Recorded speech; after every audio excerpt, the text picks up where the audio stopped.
तो स्टूडेंट्स, जैसे कि मैंने आपको पहले ही बताया था कि हम जो नेक्स्ट चैप्टर करने वाले हैं वो एल्डिहाइड कीटोन और कार्बोक्सिलिक एसिड के बारे में पढ़ेंगे। तो उसी चैप्टर की आज मैं आपसे बात करने वाला हूं कि इसमें थोड़ा सा कुछ पॉइंट्स रह गए हैं, उनके बारे में डिस्कस करेंगे। तो सबसे पहले जो हम पॉइंट की बात करेंगे आज, वो बात करेंगे एल्डिहाइड कीटोन और कार्बोक्सिलिक एसिड की। रिएक्शन हमें करवानी है, तो रिएक्शन जो होगी वो किस तरह से आप करवाएंगे। ये बिल्कुल इस तरह की रिएक्शन है जैसे कि गिरगनार रिएजेंट रिएक्शन देता है। तो आज हम बात करने वाले हैं reaction with dialkyl cadmium.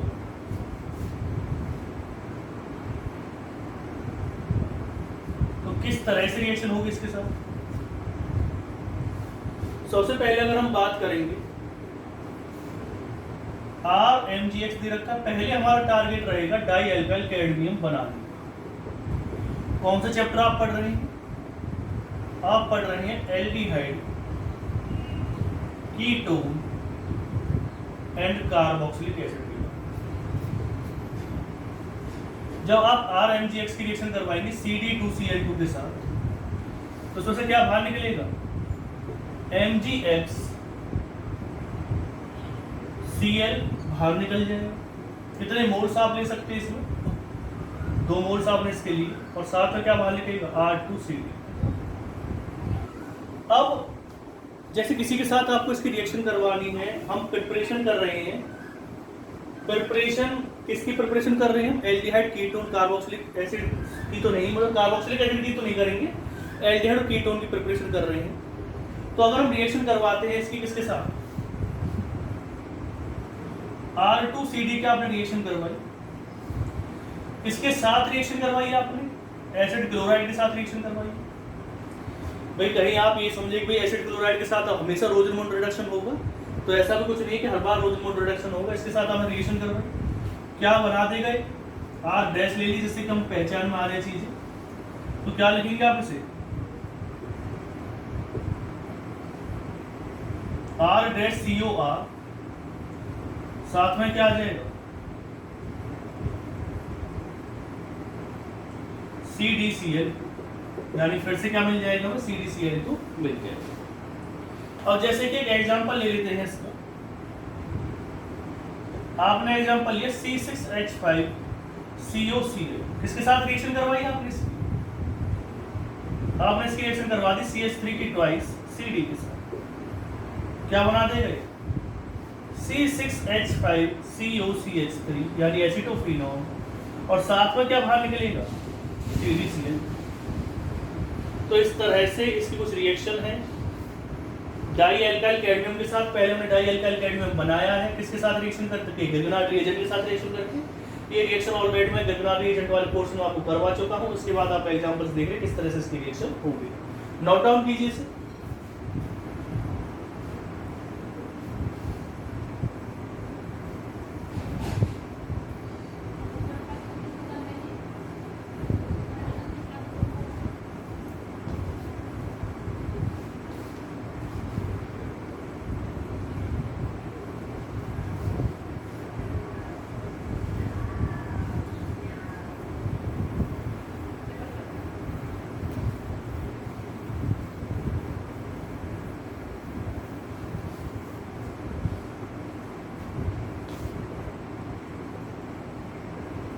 Reaction of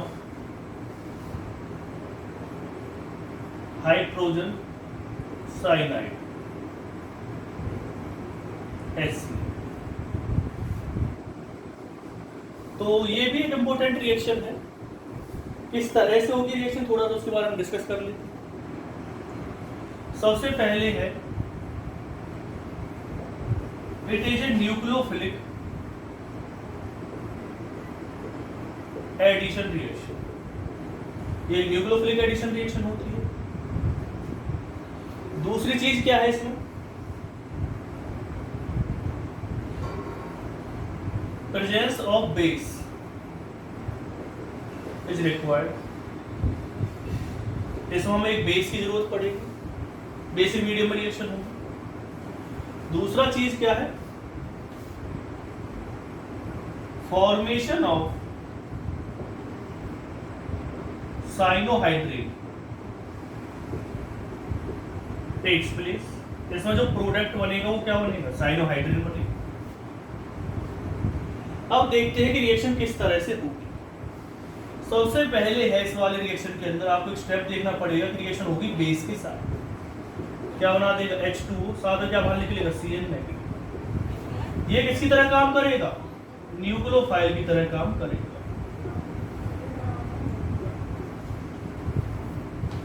अब रिएक्शन होगी कैसे, आपने जो कंपाउंड लिया, जैसे कि आपने कंपाउंड ले लिया CH3 COCH3, आपने कीटोन लिया। अगर क्वेश्चन आ जाएगी एल्डिहाइड और कीटोन कौन सा रिएक्शन को फास्ट देगा, तो मैं आपको ऑलरेडी बता चुका हूं कि एक न्यूक्लियोफिलिक एडिशन रिएक्शन है, और न्यूक्लियोफिलिक एडिशन रिएक्शन को जो एल्डिहाइड है वो फास्ट देता है, क्योंकि न्यूक्लियोफाइल ऐसी जगह पर अटैक करेगा जहां पर इलेक्ट्रॉन डेंसिटी क्या होगी, कम, और कीटोन इस रिएक्शन को स्लो करता है, मतलब बहुत ही मतलब कि कम देगा। Cl नेगेटिव के साथ रिएक्शन करोगे।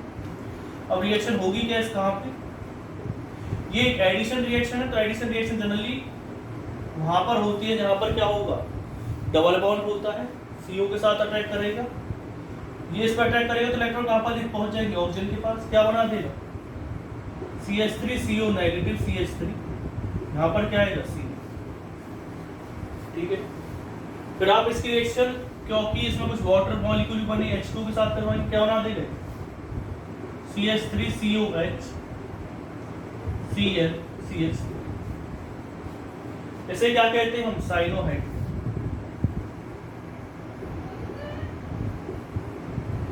तो अगर कोई क्वेश्चन आ जाए साइनोहाइड्रेट कैसे बनाएंगे, तो ये मेथड आप बता सकते हैं कि किस तरह से साइनोहाइड्रेट की प्रिपरेशन होगी। ये मेथड इसलिए भी ज्यादा जरूरी है, जैसे कि आपको एक ही कार्बन पर OH और COH ग्रुप लगाना, क्या लगाना हो, एक ही पोजीशन पर। आप ये कह सकते हैं कि आपको अल्फा हाइड्रोक्सी कार्बोक्सिलिक एसिड अगर बनाना है, तो ये मेथड बहुत ही अच्छा मेथड हो सकता है अल्फा हाइड्रोक्सी कार्बोक्सिलिक एसिड बनाने के लिए। क्यों हो सकता है, देखो एक चीज मैंने आपको बताया रखी है, जो पहले मैंने आपको बताई है कि अगर आप CN की हाइड्रोलिसिस करते हैं तो एक्सेस में अगर आप लेते हैं तो क्या बनाता है, कार्बोक्सिलिक एसिड। अगर मैं इस कंपाउंड की हाइड्रोलिसिस कर देता हूँ, देखो रिएक्शन तो यहाँ तक कंप्लीट हो चुकी है। अगर मैं एप्लीकेशन की बात करता हूँ तो वो आपको मैं आगे बताऊँ, पहले आप इसे नोट डाउन कर दीजिए, फिर मैं उसको बाद एप्लीकेशन बताता हूँ।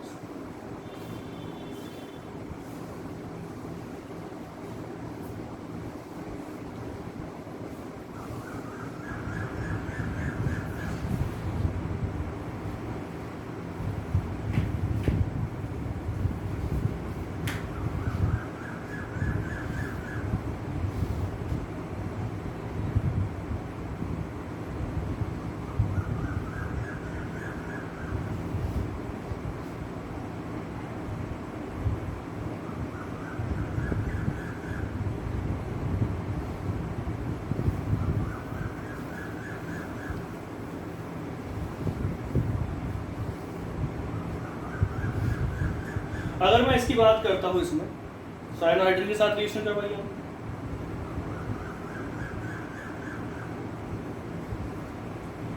साइनोहाइड्रेट जो आएगा, मैं एप्लीकेशन की बात कर रहा था,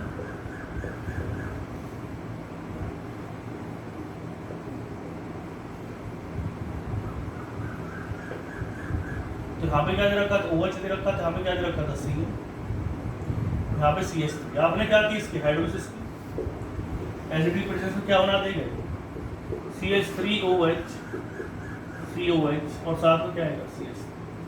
तो अल्फा हाइड्रोक्सी कार्बोक्सिलिक एसिड बनाने के लिए एक अच्छा मेथड होता है।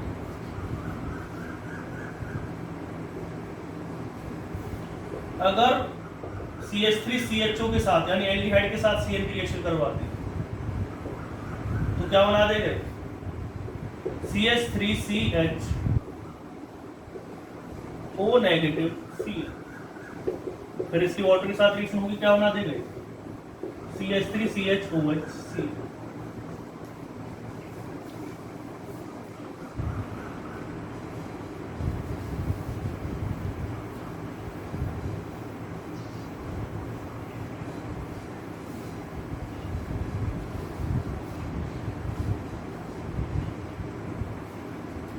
तो एसिटिल्डिहाइड के साथ रिएक्शन फास्ट होगी, जो मैंने पहली वाली रिएक्शन करवाई तो स्लो होगी, वो मैं आपको बता चुका हूँ। एल्डिहाइड से रिएक्शन को फास्ट देते हैं, कीटोन क्या देते हैं, स्लो देते हैं। तो ये रिएक्शन आपने नोट डाउन कर ली होगी किस तरह से आएगी, मैंने इसकी एप्लीकेशन बता दी है। ये एप्लीकेशन नहीं है इसकी, ये एक तरह से रिएक्शन ही है, ये इसकी एप्लीकेशन है जो मैं आपको ऑलरेडी बता चुका हूँ। अब बात करते हैं इसके कुछ और रिएक्शंस के बारे में, मतलब बात करते हैं जो रिएक्शन इसकी रह रही है। तो मैं एक एक करके जितनी भी रिएक्शंस हैं इसकी सभी रिएक्शंस आपको बताता जा रहा हूँ, और उन रिएक्शंस को आप करें, और जिससे कि आपकी सभी चीज़ें क्या हो जाएंगी, क्लियर हो जाएंगी।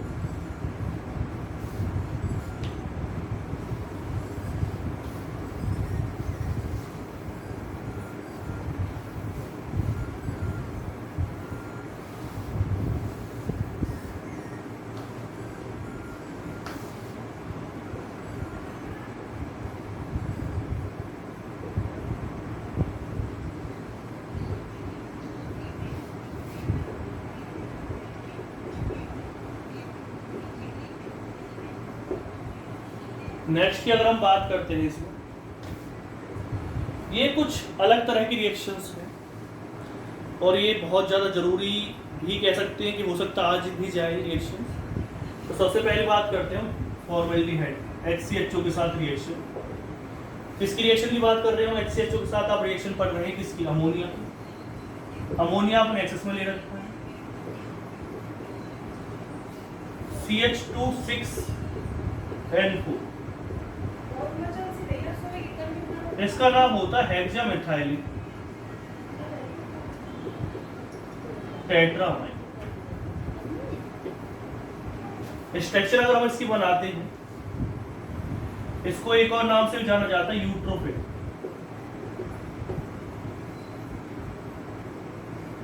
स्ट्रक्चर की अगर मैं बात करता हूं इसकी स्ट्रक्चर की, तो ये बनती इस तरह से N CH2 CH2 N N CH2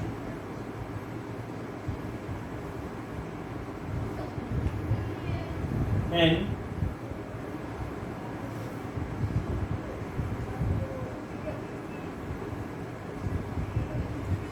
तो स्ट्रक्चर हो गई किसकी, यूट्रोफिल। अगर मैं इसकी रिएक्शन करवाता हूं HNO3 के साथ,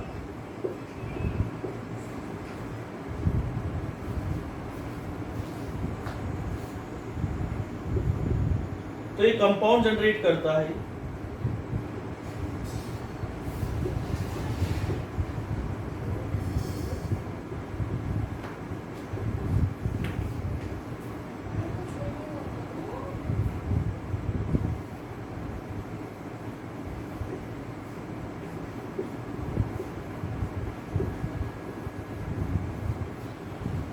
इसे कहते हैं हम RDX, एक्सप्लोसिव नेचर का होता है। इसका आपने नाम भी सुन रखा हो, बहुत ज्यादा एक्सप्लोसिव नेचर का होता है। इसका नाम होगा साइक्लोट्राइमिथाइल, साइक्लोट्राइमिथाइल ट्राइनाइट्रामाइन।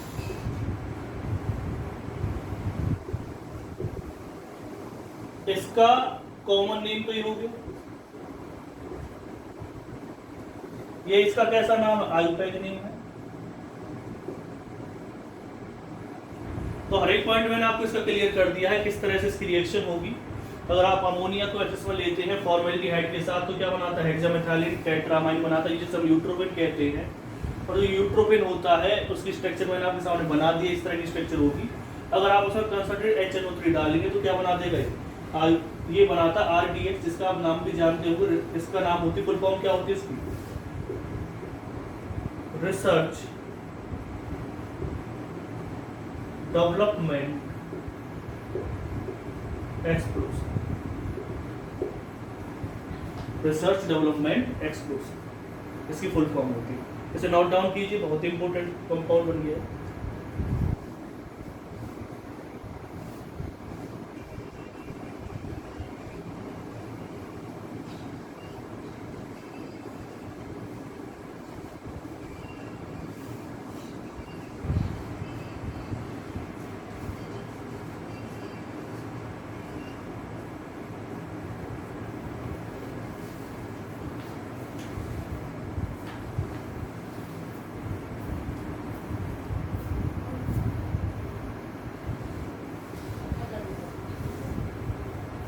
उसके बाद जो नेक्स्ट वन हमें इसमें पढ़ना है, CH3CHO की रिएक्शन पढ़नी है, रिएक्शन विद पेंटाक्लोराइड। PCl5 के साथ रिएक्शन बनाएंगे, क्या बाहर निकलेगा इसमें से PuCl3, साथ में क्या बन जाएगा CH3CHCl। एक और भी है इसकी रिएक्शन की, अगर आप इसमें क्लोरोफॉर्म डालते तब क्या होता, तो क्लोरोफॉर्म के साथ इसकी रिएक्शन करवाओगे तो बनाता CH3CHOH CCl। यानी कि आप इसमें ये कह सकते हो, ये कंपाउंड आपको दे रखा है, अगर किस तरह से रिएक्शन होगी, इसके ऊपर पार्शियली नेगेटिव चार्ज है, इसके ऊपर पार्शियली पॉजिटिव चार्ज है, हाइड्रोजन लगेगा ऑक्सीजन के साथ, और CCl3 किसके साथ लगेगा, कार्बन के साथ लगेगा, और ये कंपाउंड इसमें फॉर्म होगा। PCl5 के साथ रिएक्शन करवाएंगे तो मैंने आपको बता दिया किस तरह से कंपाउंड फॉर्म होगा, वो कंपाउंड मैंने आपको बता दिया, लिख दिया। ये अलग रिएक्शन है, ये क्लोरोफॉर्म के साथ रिएक्शन है, reaction with chloroform.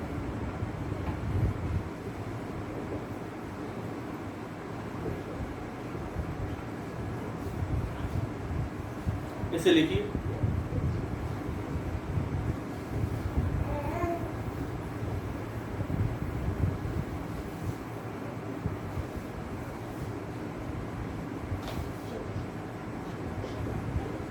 reactions of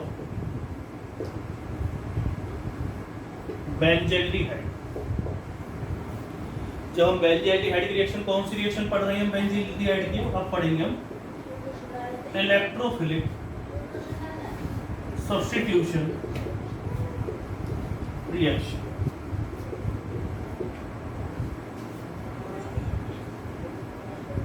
अगर बेंजल्डिहाइड का हम सल्फोनेशन करते, क्या कर रहे हैं आप इसका सल्फोनेशन,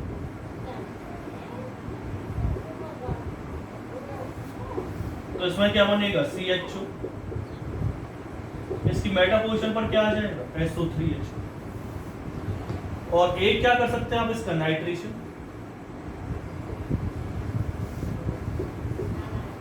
अब आपको इतनी रिएक्शन हो गई है नाइट्रेशन की और सल्फोनेशन की कि ज्यादातर चीजें आपको समझ में आ गई।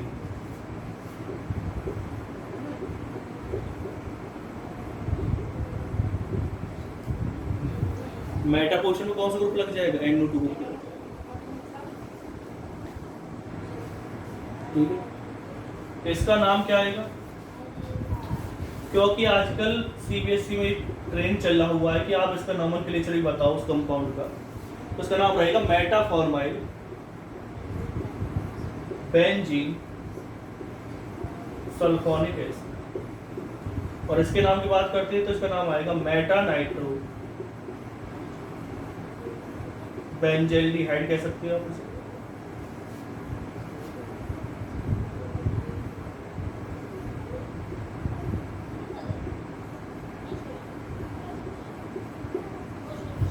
इनके नेम जरूर याद रखें आप, क्योंकि इसलिए मैंने आयोपैक नोमेनक्लेचर का पूरा वो दे रखा है, उसे जरूर आप ट्राई करें। आयोपैक नोमेनक्लेचर आपको आने चाहिए, तभी आप इन क्वेश्चंस को और अच्छी तरह से कर पाएंगे।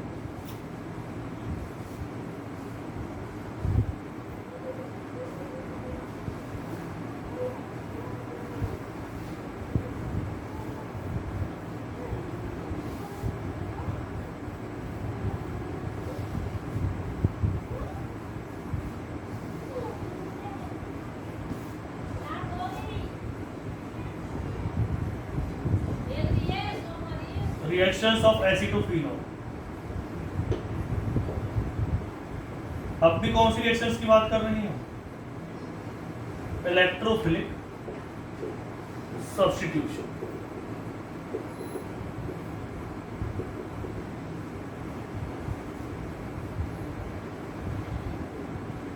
क्या कर दिया आपने इसका ब्रोमिनेशन कर,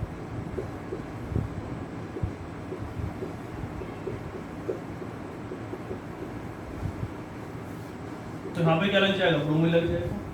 बेंजल्डिहाइड वाला केस मैंने इसलिए नहीं लिखा क्योंकि वो बहुत ज़्यादा डीएक्टिवेटिंग ग्रुप हो जाता है, किसके लिए, बेंजीन के लिए, तो वो भी फ्रीडल क्राफ्ट रिएक्शन इतनी इजीली नहीं देता, जैसे कि हमने बेंजोइक एसिड के केस में पढ़ा था। बेंजोइक एसिड भी तो इजीली क्या नहीं देता है, रिएक्शन नहीं देता फ्रीडल क्राफ्ट रिएक्शन, और फ्रीडल क्राफ्ट रिएक्शन एक इलेक्ट्रोफिलिक सब्स्टिट्यूशन रिएक्शन होती है।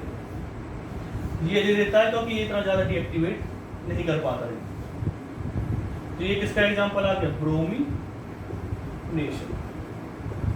नाम क्या आ जाएगा इसका? मेटाब्रोमो एसिटोफिनो।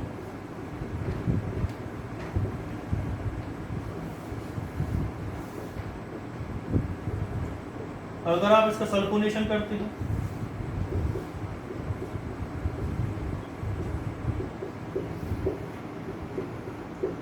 यहाँ पे क्या आएगा? SO3H2।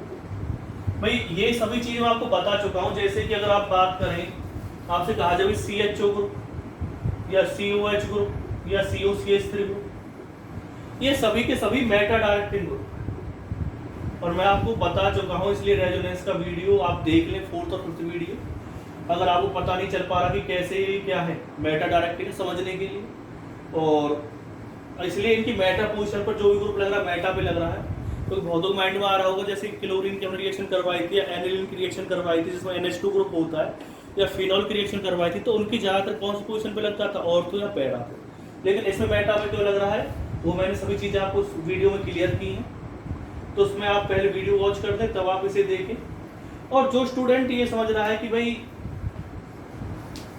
हमें तो कुछ आ ही नहीं रहा है, अभी तो हमें ऑर्गेनिक केमिस्ट्री में बहुत सारी दिक्कतें आ रही हैं, तो वो जो बेसिक्स वीडियो है वो इसीलिए ही डाले गए हैं कि जिससे कि अब जैसे कि हाइपर कंजुगेशन वाला वीडियो है, रेजोनेंस वाला वीडियो है, रेजोनेंस के जितने भी वीडियो है, या इंडक्टिव इफेक्ट के जितने वीडियो हैं, वो ये समझाने के लिए ही डाले गए हैं जिससे कि आपको बेसिक्स क्लियर हो चुके केमिस्ट्री के। पहले आप उन वीडियो को वॉच कर लें, वो 11th में भी करवाई जाते हैं, 11th के ही वीडियो एक्शन हो, तो बेसिक्स से उनसे चीज़ें पता चलती है किस तरह से कोई रिएक्शन होगी। तो मैंने अभी जितनी भी रिएक्शंस करवाई हैं, चाहे आपको रिएक्शंस ऑफ एनिलीन करवाई है या रिएक्शन ऑफ फिनॉल करवाई है, उन रिएक्शंस को जरूर पढ़ें क्योंकि वो भी बहुत ज़्यादा इंपॉर्टेंट रिएक्शंस। तो H2SO4 के साथ रिएक्शन मैंने आपको लिखवा दी किस तरह से होगी, क्या बनेगा इसमें, इसका नाम क्या बनेगा, नेम बहुत ज़्यादा जरूरी मैंने आपको बताया था। इसका नाम आएगा Meta acetyl benzene sulphonic acid. इसे नोट डाउन कीजिए आप, फिर नेक्स्ट रिएक्शन में आपको बताता हूँ।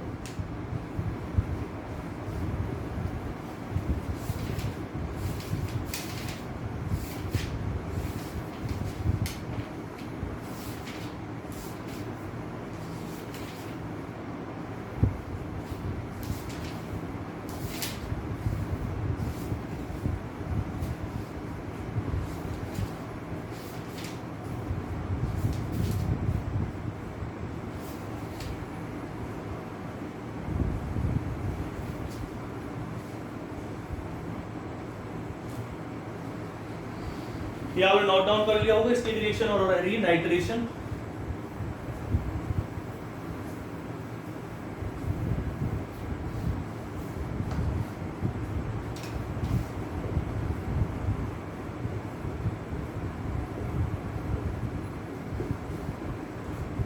इसके साथ रिएक्शन करवाई HNO3 H2SO4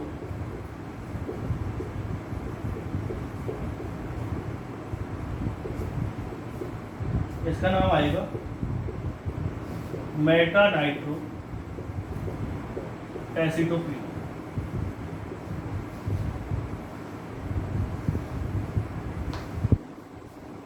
Meta nitro एसिटोफिनो।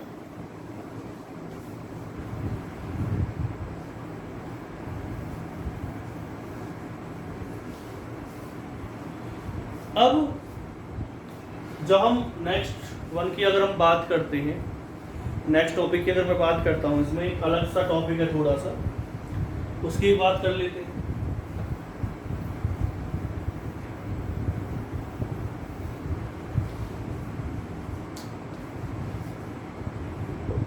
Oxidation by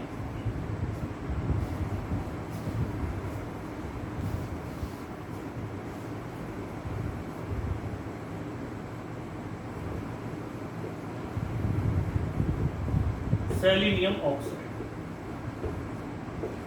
यानी SeO। It can oxidise alpha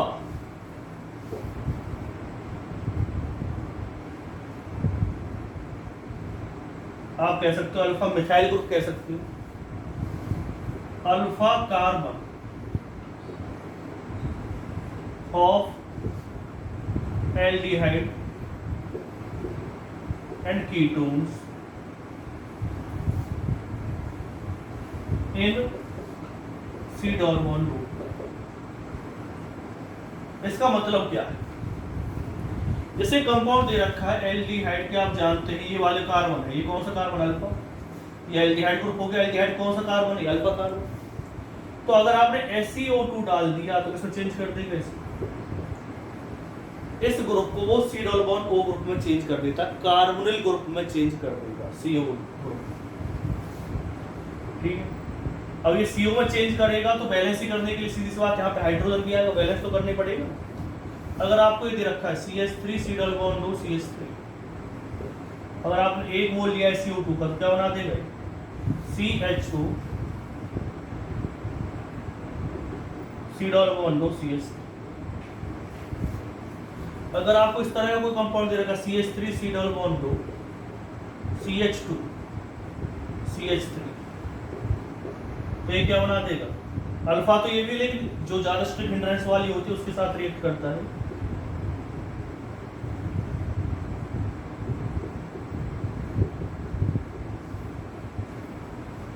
इस तरह से इसकी रिएक्शंस होंगी, यानी कि अल्फा पोजीशन जो होगी, अल्फा कार्बन जो होगी, उससे वो किसमें ऑक्सीडाइज कर सकता है?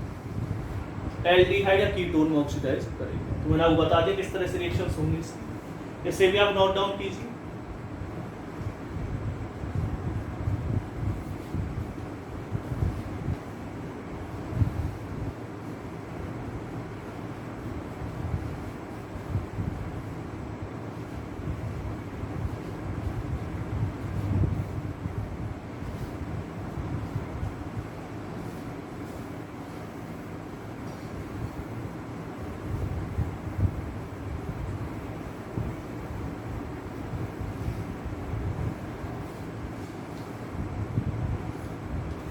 इसके बाद इसकी नेक्स्ट वीडियो, मतलब कि नेक्स्ट टॉपिक पॉलीमराइजेशन।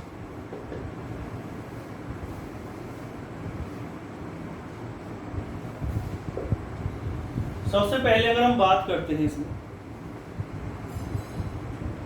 कि पॉलीमराइजेशन का मतलब क्या होता है। पॉलीमराइजेशन का मतलब होता है जब बहुत सारे मॉलिक्यूल आपस में अटैच होते हैं। जैसे कि आपने देखा होगा फूल की माला देखी आपने, तो उसमें देखा होगा बहुत सारे फूल आपस में क्या हो जाते हैं, फ्लावर्स आपस में अटैच हो जाते हैं और एक क्या बना देते हैं, माला बना देते हैं। तो इसी तरह इसमें क्या होता है, जब बहुत सारे मॉलिक्यूल एक दूसरे से अटैच होते हैं तो जो एक कंपाउंड जनरेट होता है उसे क्या कहते हैं, पॉलीमर। पॉली का मतलब क्या होता है, बहुत सारे, नंबर ऑफ मॉलिक्यूल्स।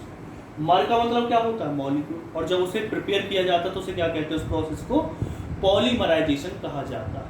पॉलीमर एक चैप्टर भी है 12th क्लास में, तो उसे भी करवाएंगे। तो सबसे पहले अगर हम बात करते हैं पॉलीमराइजेशन की किस तरह से होगा वो समझिए। अगर आपको कोई कंपाउंड दे रखा है, कंपाउंड कौन सा दे रखा है, जैसे कि फॉर्मेल्डिहाइड दिया है, अगर आप इसकी रिएक्शन करवाते हैं किसके साथ, बेस के साथ, ये बनाएगा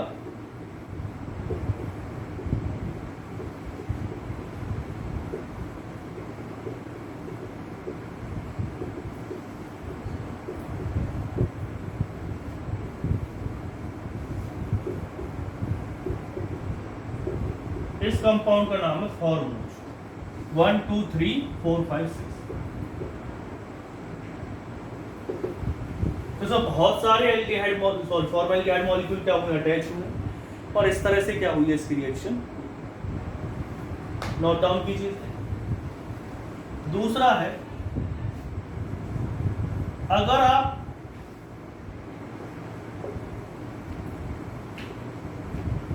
कंडेंसेशन, कंडेंसेशन मतलब तो आप जानते ही, किसी को एक साथ क्या करना, इकट्ठा करना, कंडेंसेशन ऑफ वेपर SCHO। अगर आप फॉर्मेल्डिहाइड का क्या करते हैं, कंडेंसेशन करते हैं,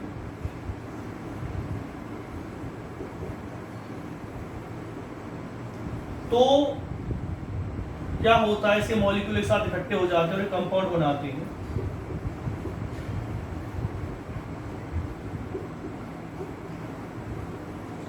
इसका नाम है ट्राईऑक्सी,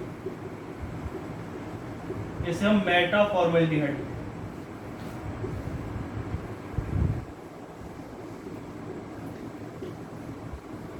सॉल्वेंट की तरह हम इसका यूज किए करते हैं, नॉन पोलर सॉल्वेंट की तरह, तो लिख लीजिए इसे।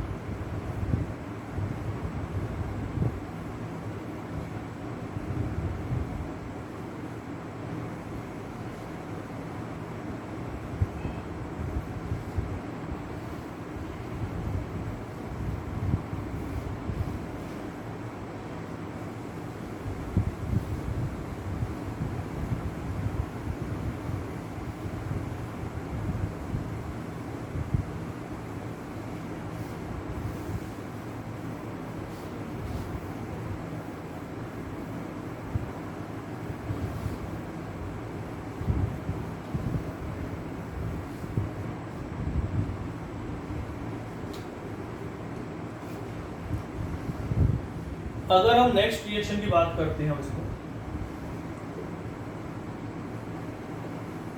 हीट कर रहे हैं इसे, मतलब कि तब तक हीट करना है जब तक कि इसमें से वाटर पूरा ना निकल जाए, मतलब कि ये बिल्कुल क्या ना हो जाए, ड्राई हो जाए, ड्राई ना हो जाए।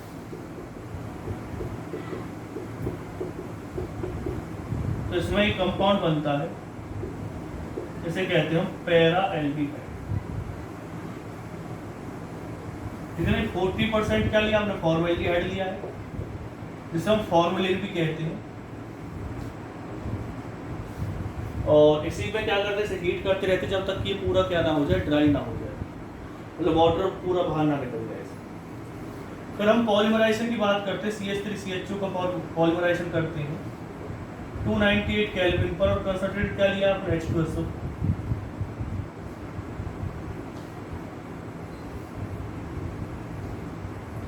तो ये क्या बनाता है, CHO, CHO, O, CH।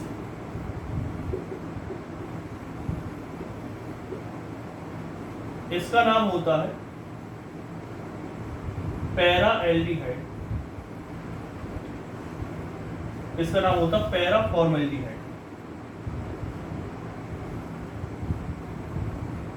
इसका नाम क्या है, पैरा एल्डिहाइड।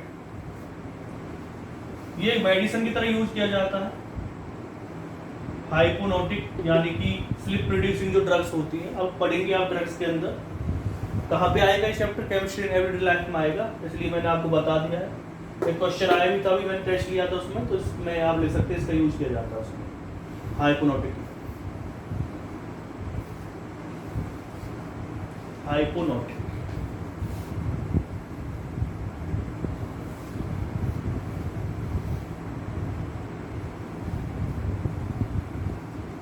वैसे आप जो एसीटोन है उसके भी पॉलीमर्स पढ़ेंगे, लेकिन जो उसके पॉलीमर्स हैं वो मैं बताऊंगा किस तरह से प्रिपेयर होते हैं, इसकी बताने की जरूरत नहीं होती, इसके डायरेक्ट आते हैं। उससे क्वेश्चन वैसे भी आ सकता है किस तरह से बना हुआ है, थोड़ा ज़्यादा भी इंपोर्टेंट, मेसिटाइल ऑक्साइड हो गया, बोरॉन हो गया, या आप पढ़ेंगे उसमें मेसिटाइलिन के बारे में पढ़ेंगे। तो ये सभी चीज़ मैं आपको बताऊंगा, उन्हें बताऊंगा किस तरह से प्रिपेयर होते हैं एसिडिक मीडियम में। तो हाँ भी हम बात करेंगे।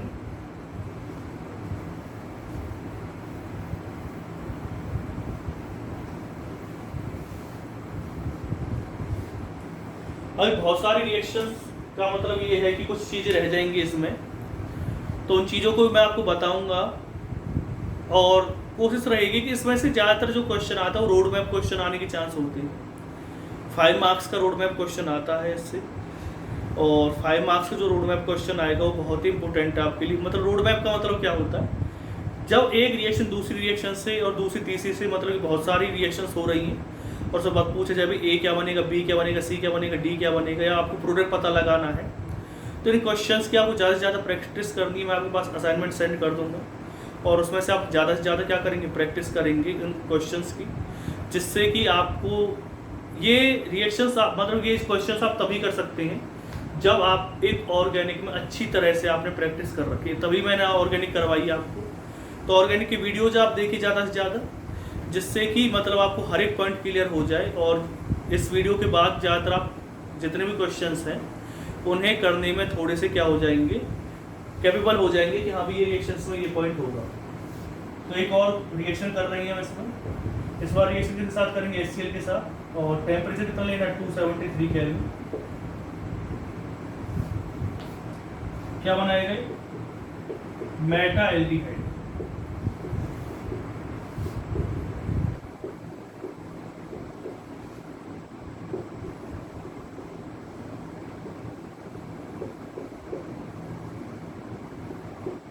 इसका नाम है मेटा एल्डिहाइड।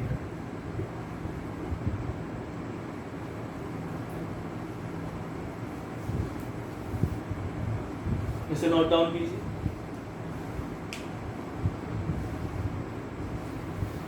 जो नेक्स्ट रिएक्शन मैं आपको करवाने जा रहा हूँ वो रिएक्शन वैसे तो आपने एल्डिहाइड को 11th क्लास में भी आप पढ़ लेते हैं उसे। जैसे कि कोई भी कंपाउंड आपको दे रखा है इस तरह से,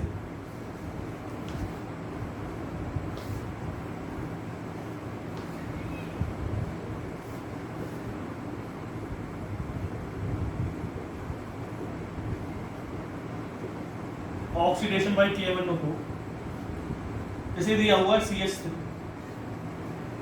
इसकी रिएक्शन करवाई आपने किसके साथ, KMnO4 के साथ। और साथ में क्या लिया है, KOH, यानी एल्कालाइन KMnO4 लिया है। तो इसे किसमें चेंज कर देता है, कार्बोक्सिलिक एसिड। तो एक पॉइंट मैं आपको बताने वाला हूं कि अगर जैसे बेंजीन की अल्फा पोजीशन पर जैसे CH3 ग्रुप दे रखा तो किसमें चेंज हो जाएगा, कार्बोक्सिलिक में। अगर होगा तभी जब यहाँ पर क्या होगी, अल्फा हाइड्रोजन। अगर अल्फा हाइड्रोजन नहीं है तो ऑक्सीडेशन नहीं होगा। जैसे आपको दे रखा CH2 CH2 CH2 CH3, तो सभी को किसमें चेंज कर देगा, KMnO4 के साथ आप रिएक्शन करवाएंगे तो सभी का सभी किसमें चेंज हो जाएगा, कार्बोक्सिलिक एसिड में चेंज हो जाएगा। और अगर आपको क्या दे रखा है, CH3 और CH3, जैसे ये अलग अलग दे दी, अलग अलग कार्बन दे रखी है, और KMnO4 और KOH के साथ रिएक्शन आपने करवाई, तब भी ये किसमें चेंज हो जाएगा, COH। बाकी मैंने आपको इसकी रिएक्शन करवा दी है, जैसे प्राइमरी अल्कोहल को कार्बोक्सिलिक एसिड में चेंज कर देता है, वो आप ऑक्सीडाइजिंग एजेंट में ऑलरेडी पढ़ चुके हैं। ये कुछ पॉइंट बताने रह गए थे कि भाई अगर ऐसा कोई रिएक्शन दे रखी है तो उसमें किस तरह से रिएक्शन होगी। अब आप कहेंगे सर कोई ऐसा एग्जांपल बता जिसमें अल्फा हाइड्रोजन हो ही ना। तो एक एग्जांपल मैं आपको ऐसा बताने वाला हूँ जिसके पास अल्फा हाइड्रोजन नहीं है, जैसे इसके पास कोई भी अल्फा हाइड्रोजन नहीं, और इसके अगर आप KMnO4 के साथ रिएक्शन करवाने लगे तो कोई रिएक्शन नहीं। तो ये सभी पॉइंट्स आपको नोट डाउन करने लिए, इसे भी नोट डाउन कीजिए।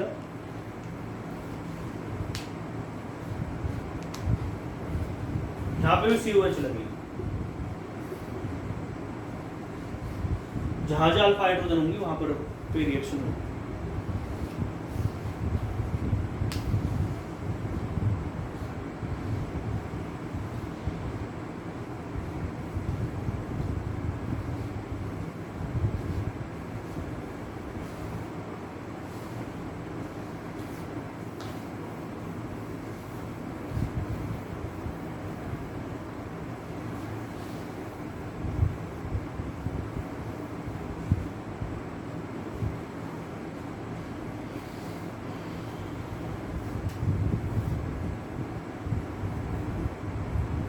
अगर हम बात करते हैं, इसमें एक पॉइंट और आता है बॉइलिंग पॉइंट वाला।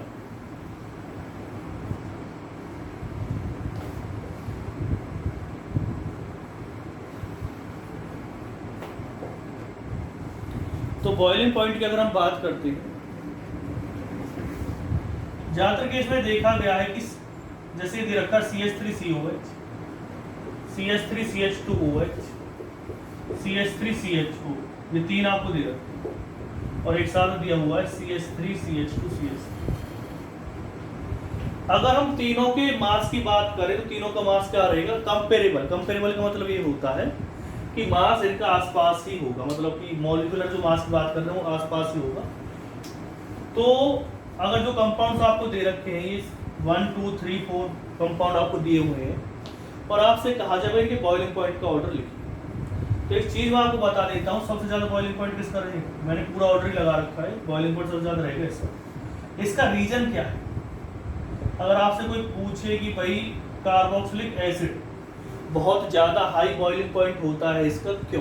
तो आप रीज़न बताएंगे, due to the formation of dimer, क्योंकि ये क्या बनाता है? डाइमर बनाता है। कैसे बनाएंगे? डाइमर का मतलब क्या होता है? तो बहुत से लोग ये पूछ सकते हैं डाइमर क्या होता है सर? अगर आपको पॉलीमर पता चल गया तो डाइमर अपने आप पता चलेगा। डाइमर मतलब क्या होता है? दो मॉलिक्यूल जब आपस में अटैच हो जाते हैं।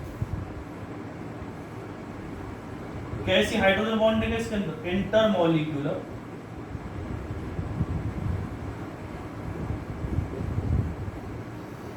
Hydrogen bonding.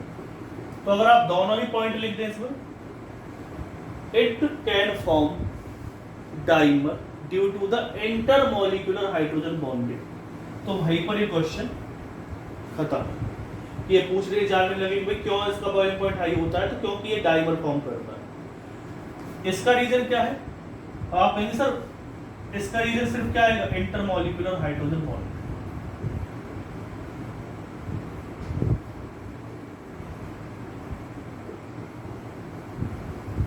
Intermolecular hydrogen bond, तो इसमें क्या होती है? इंटरमॉलिक्यूलर हाइड्रोजन बॉन्डिंग होती है।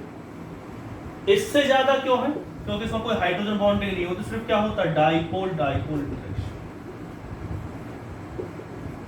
और अगर आपको ये पता नहीं डाइपोल डाइपोल इंटरेक्शन क्या होता है तो आप पढ़ लीजिएगा, मैं बता देता हूँ कहाँ मिलेगा। स्टेट्स ऑफ मैटर चैप्टर में आपको मिल जाएगा डाइपोल डाइपोल इंटरेक्शन क्या होता है। सबसे ज्यादा जो स्ट्रॉन्ग फोर्स होता है, मतलब कि अगर हम जनरली बात करें तो इन फोर्स की बात करते हैं, वैन डर वाल फोर्स की, तो हाइड्रोजन बॉन्डिंग सबसे ज्यादा स्ट्रॉन्ग होता है। फिर कौन सा होता है? Dipole dipole interaction. तो इस वजह से क्योंकि हाइड्रोजन बॉन्डिंग स्ट्रॉन्ग है तो इसका बॉइलिंग पॉइंट ज्यादा रहेगा, इसका बॉइलिंग पॉइंट क्या रहेगा? कम। और इसका सबसे कम है क्योंकि इसके अंदर सिर्फ क्या होता है? वीक वैन डर वाल फोर्स। क्योंकि इसका नाम भी वीक वैन डर वाल फोर्स है, सबसे वीक यही है। जितने भी एल्कीन होते हैं उनमें सिर्फ वैन डर वाल फोर्स होता है। एल्डिहाइड या कीटोन में कौन सा फोर्स होता है? डाइपोल डाइपोल इंटरेक्शन होता है। और पूछ लिया जाए कि एल्डिहाइड और कीटोन में कौन सा फोर्स होता है, तो डाइपोल डाइपोल इंटरेक्शन होता है।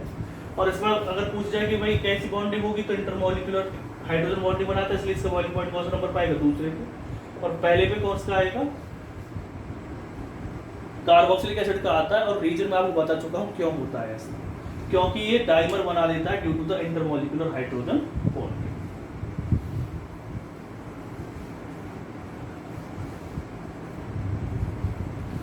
अब इसमें जो पॉइंट रह रहे हैं, ज्यादातर आप एनसीईआरटी क्वेश्चंस, अब मेरे हिसाब से जितने मोस्टली एनसीईआरटी क्वेश्चंस हैं वो आपके हो जाने चाहिए। और आप ट्राई करके देखिए एनसीईआरटी क्वेश्चंस, जितने भी चैप्टर मैंने आपको करवाए हैं उन सब चैप्टर के आप एनसीईआरटी क्वेश्चंस करके देख। फिर उसके बाद आती है एनसीईआरटी क्वेश्चंस के बाद एक टॉपिक इसमें रह गया, वो आप कहेंगे सर एसिडिक करेक्टर का। तो एसिडिक करेक्टर आप तभी कर सकते हैं जब आपको इंडक्टिव इफेक्ट, रेजोनेंस और हाइपर कंजुगेशन के बारे में पता हो। जब आप मुझसे कहेंगे सर इंडक्टिव एसिडिक करेक्टर के बारे में बताएं, तो आपको उस टाइम पर इंडक्टिव इफेक्ट, हाइपर कंजुगेशन और रेजोनेंस के बारे में पता होना चाहिए, तभी आप इस चैप्टर का एसिडिक करेक्टर कर सकते हैं। और अगर मैं करवा भी दूँ तो तब भी आपको समझ में नहीं आएगा। तो जब आप उस मतलब कि आप इंडक्टिव इफेक्ट और हाइपर कंजुगेशन और कार्बोक्सिलिक एसिड रेजोनेंस की वीडियो जब आपने वॉच कर ली है, फिर उसके बाद आप मुझे कमेंट सेक्शन में बता सकते हैं कि सर अब आप हमें एसिडिक करेक्टर बता दीजिए कार्बोक्सिलिक एसिड का। क्योंकि ऐसा नहीं है कि वो सिर्फ हायर मतलब नीट लेवल पे ही आएगा या मेंस लेवल पे ही आएगा, क्योंकि ये जो चैप्टर है इसका जो एसिडिक करेक्टर है वो सीबीएसई में भी आता है और पूछा भी जाएगा। तो उस टाइम पर मैं आपको बता सकता हूँ, वो तभी बता सकता हूँ जब आपको पता हो उनके बारे में। अगर नहीं पता है आपको उनके बारे में तो पहले आप उन्हें पढ़ लीजिए, तभी आप उसे समझ पाएंगे। आप कमेंट सेक्शन में मुझे बता सकते हैं यूट्यूब चैनल के कि भाई सर अब हमने बहुत ज़्यादा प्रैक्टिस कर ली है, किस किस की, हाइपर कंजुगेशन, इंडक्टिव और किसकी, रेजोनेंस की, तब मैं उस टॉपिक को आपको करवा दूँ। अभी इसके बहुत सारे टॉपिक्स रह रहे हैं, जैसे मैं आपको बता रहा था एसिडिक मीडियम में एक रिएक्शन रह रही थी, जैसे मेसिटाइल ऑक्साइड, मेसिटाइलिन वगैरह बनते हैं, फॉरऑन वगैरह बनते हैं। एक रिएक्शन इसकी क्या रह रही, बेंजोन कंडेंसेशन, क्लेजन कंडेंसेशन वगैरह रह रही है, और बहुत सारी रेपोमेट्स की रिएक्शन रह रही है। ये सभी मेंस के लिए ज़्यादा इम्पोर्टेंट हैं, इसलिए मैं उन्हें एक वीडियो में आपको बता दूंगा। तो ज़्यादातर ये चैप्टर आपका क्या हो चुका है, कंप्लीट हो चुका है। तो इस चैप्टर की आप ज़्यादा से ज़्यादा प्रैक्टिस करें और एनसीईआरटी क्वेश्चंस करके देखें, फिर बाकी और क्वेश्चंस में आपको दोनों प्रैक्टिस करने के लिए। तो फिलहाल आपका काम यही है कि इस चैप्टर की आप अच्छी तरह से क्या करें, तैयारी करें। मैंने कोशिश की है कि आपको कोई पॉइंट इसमें ना रहे, ज़्यादातर पॉइंट्स मैंने आपको बताए हैं जितने भी एनसीईआरटी लेवल पे आते हैं। और जो एडवांस वाली बात रहेगी कि एडवांस या मेंस वाली, तो उसकी मैं जल्दी वीडियो बना दूँगा, लेकिन बनाने का फ़ायदा तभी जब तक आप इस वीडियो कंप्लीट कर लें और इसके नोट्स जरूर प्रिपेयर कर लें, क्योंकि नोट्स बहुत ज़्यादा ज़रूरी होते हैं। अगर आपने नोट्स भी प्रिपेयर कर लिए तो आपको बाद में पढ़ने में बहुत ज़्यादा हेल्प मिलेगी उससे। तो thank you student for watching the video. तो वीडियोज़ को आप ज़्यादा से ज़्यादा देखें, अपने फ्रेंड्स को भी बताएं जो भी किसी 12th क्लास में है या 11th क्लास में है, कि आपको किस तरह की वीडियोज़ मिल रही हैं और जिससे कि आपको बहुत ज़्यादा हेल्प हो रही है।